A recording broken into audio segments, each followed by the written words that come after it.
warm welcome to you all. We are in this lovely paradise of the Faculty of Humanities Education courtyard. And it's very interesting. I have two lovely, distinguished scholars of the faculty with me today.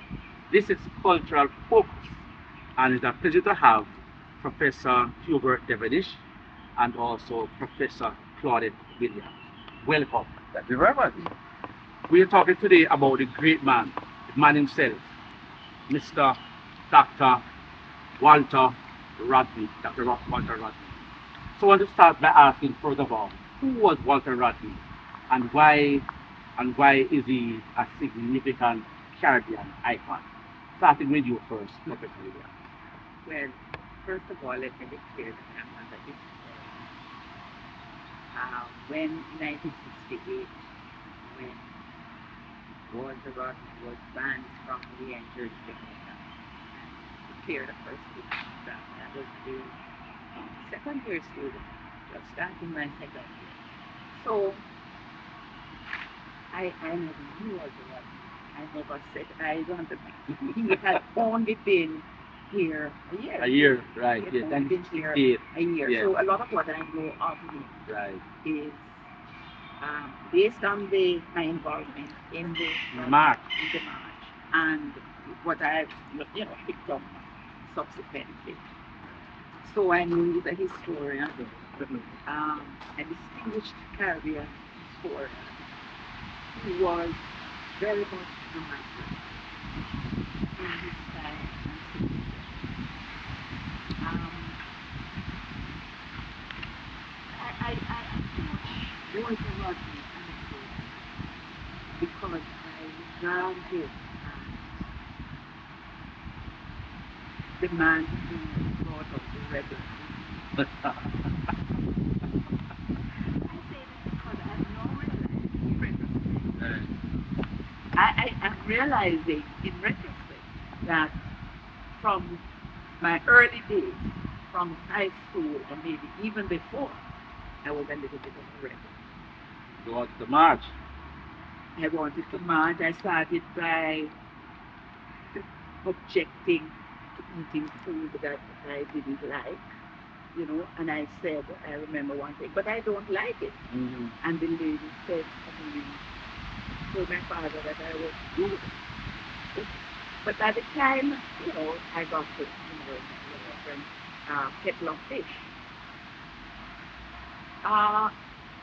Walter Rodney, I saw him as a figure who thought that it was, or made me think, because as I say, it's anecdotal, that it was okay to be a rebel. And remember that this was a figure. He was not unique. He was unique in many ways, but he was not alone. Right. Okay? Because the 60s was the era of student protest, black power, consciousness raising. So we benefited from that. And the black power part of it really caught me. And it caught me. No. Let's pick up the idea. We're going to come right back to that. But let me hear from Professor Devenish. You were in high school when all this happened, but what were your memories? What do you remember of that particular period in the history of No, remember, I have a peculiar kind of connection, right? Yeah. That's different, very different from class, right? Because not only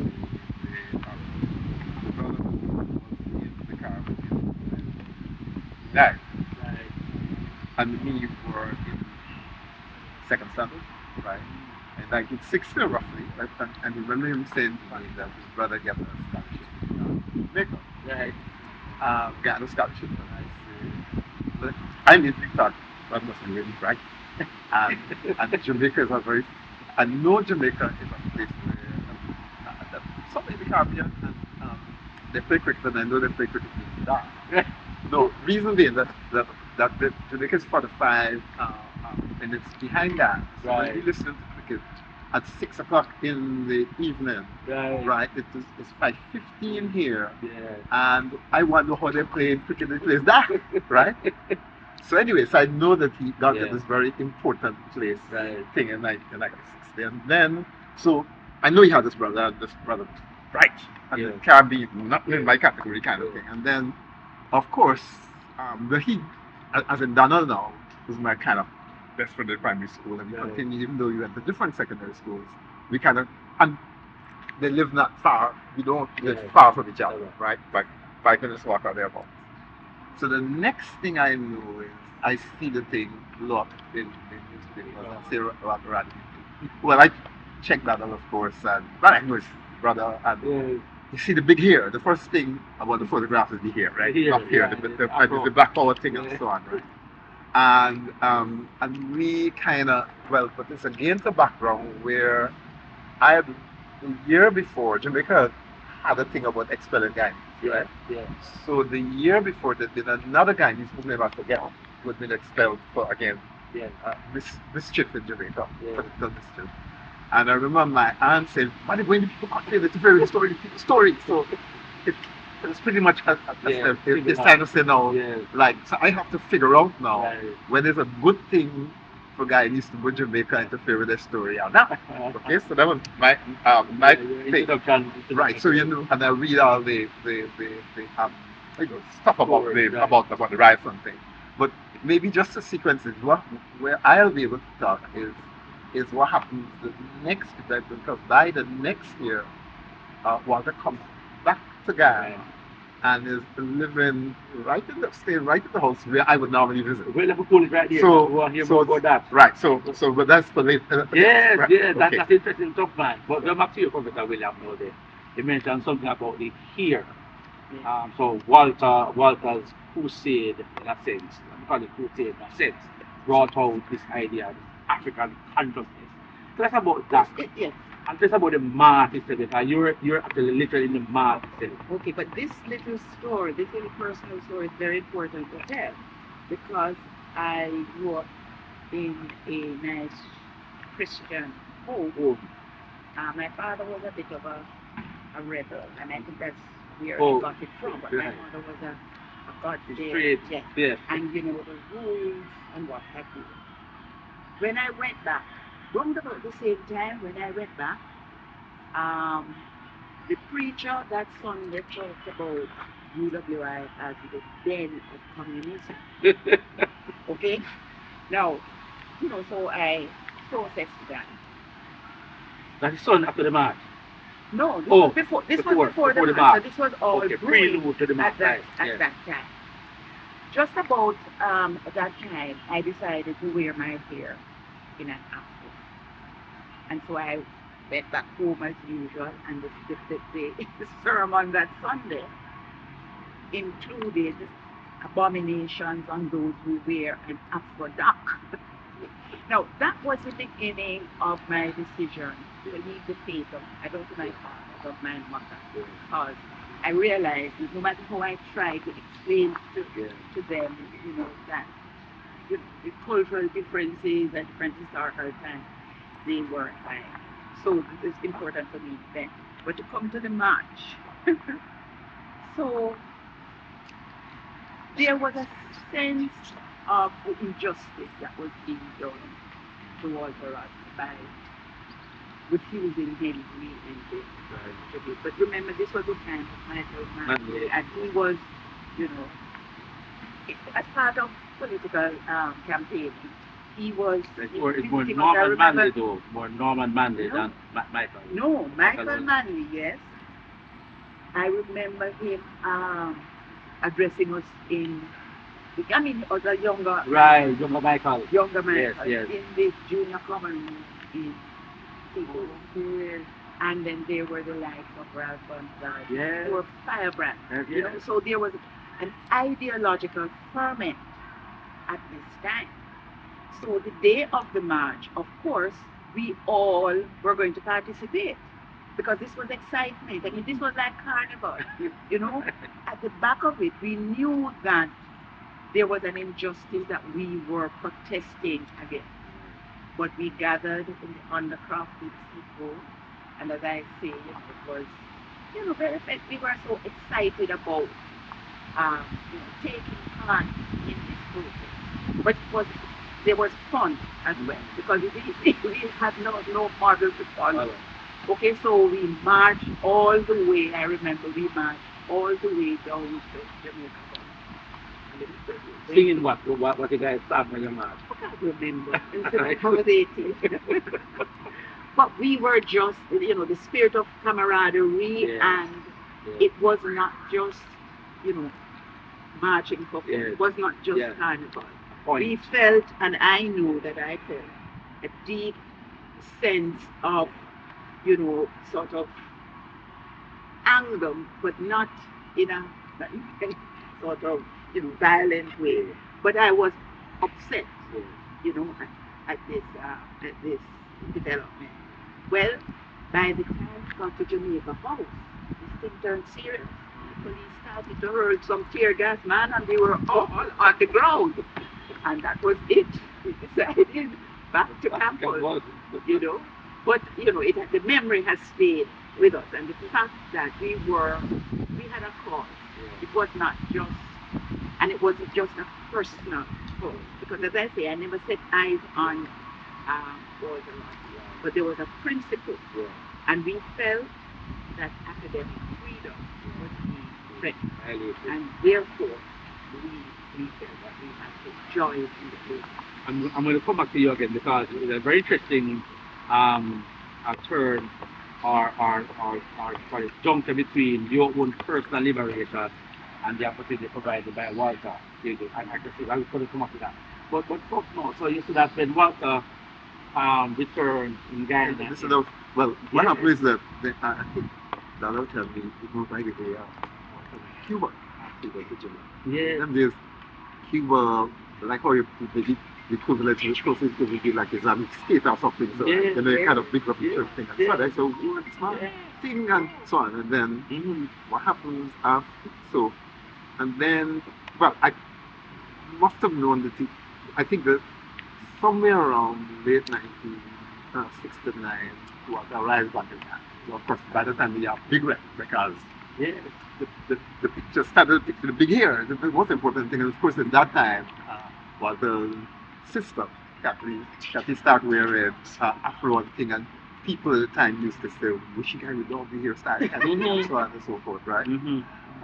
So there was that, and then he comes back, and I could remember staying at the house and see this man, sharp man with a big afro and a tiki walking for Long Road, right? Yes. That's what he does, right?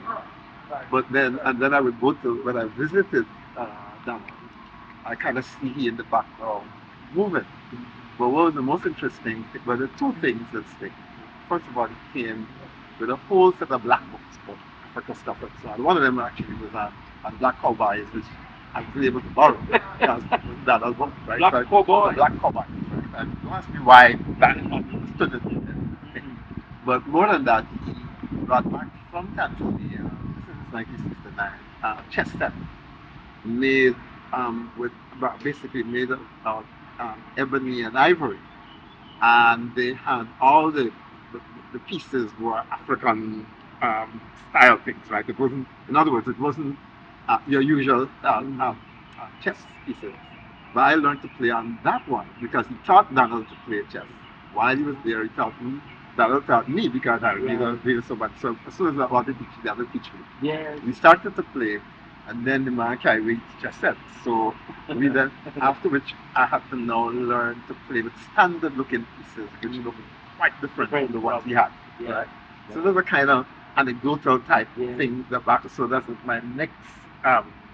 So after the excitement comes Walter coming back and everybody, the calls and so on, the bright and stuff like that. And I want to ask you quickly later on about how you're able to unite both Indians and Africans. But I come back to that shortly. But Professor William now then. So what would you say is Walter's contribution to the University of West Indies and by extension Augusttown and its environment? As again, another historian, honorary historian. But I see Walter as galvanizing my generation, raising our consciousness, which had been, when you compare the amount of time he spent in the UWI system to the impact that he has had, you realize that this was awesome because his reach now is global. He is the Rodney riots probably are the most significant thing that links him to UWI because students protested. Yes. And I mean, it was significant because the student-led protest then sparked off the discontent of the other people. It wasn't as if everybody downtown was protesting against him being excluded from the university. No, but there was a latent discontent, and this gave the opportunity. Yes. So he lived, he lived his ideology. This grounding with Rastafari and with the quote-unquote masses, to me, indicates that here we have an individual who lived what he believed. He was not just a armchair academic. And from my testimony about how he affected me, even though I never met the man or saw him or knew what I only know in the picture, is an indication, I think, of his greatness. And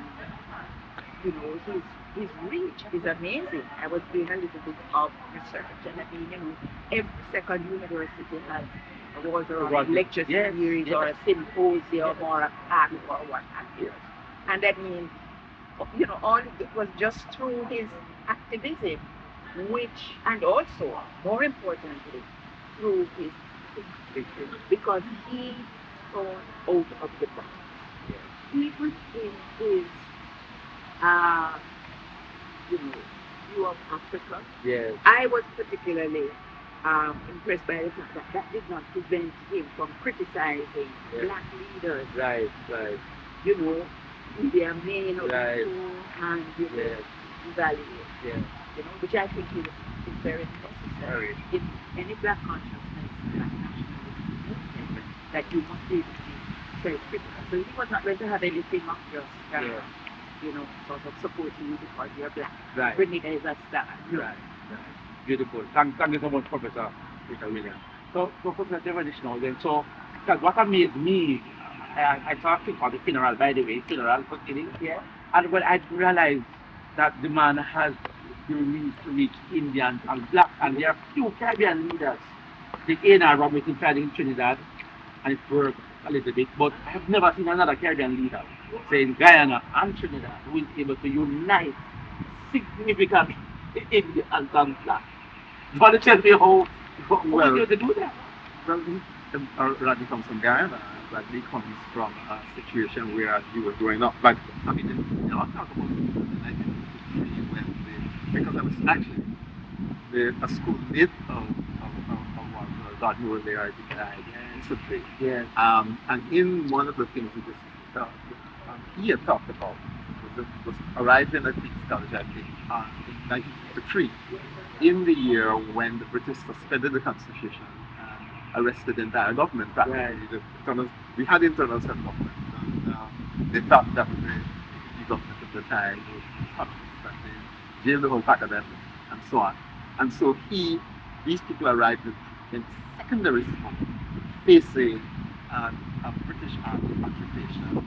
The leaders of the national have all been imprisoned. That's what you got to understand about Rodney, right? And that generation, the whole back, right? Yes. So that's step number one, right? They have a kind of, and this was a multiracial PPP, was led by Brigham and the Jack. Now, subsequently, the British, as they always do, the divide and rule, they eventually courted Burnham and had him split from the PPP.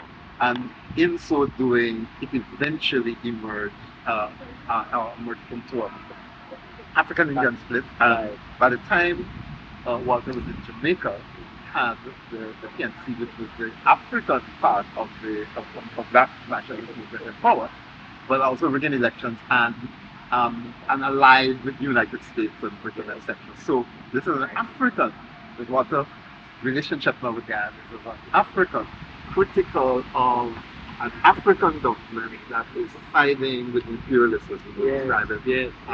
to suppress the population, etc. And if you read governments ruled by brothers, the definition of black is anybody who is not white. Yes. And this is now as opposed to another Caribbean person, Stokely Michael, right, who made it absolutely clear that his thing was an Pan-Africanist, it was Africans, black African, etc., etc. But if you come from our part of the world, you understand that to achieve what you need to achieve, you're going to have to have different definitions. What they did, now, a kind of third worldist says if you're not white, you're black.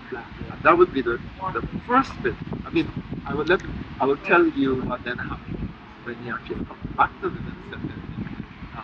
74 and 80. But for now, the main point is that he is interfacing with his international politics and with the Caribbean in terms of being very aware that Africans and Indians need to unite in our politics, and therefore every definition of black that he was working with was a transracial definition. That was very, very interesting. You really explained something that I've always wondered of how you would be able to do that. His idea defining what that meant for significant then in terms of that. But we have to wrap it up now. But I want to ask you, Professor Williams, what would you say is Walter's legacy to Jewish students today? Why should Jewish students today learn about Walter Rodney? Yes, because there are so many lessons from his life, and the purpose of education very often is to reproduce or replicate the system. I think that an important lesson for students to learn is that they should not be afraid to think outside of the box.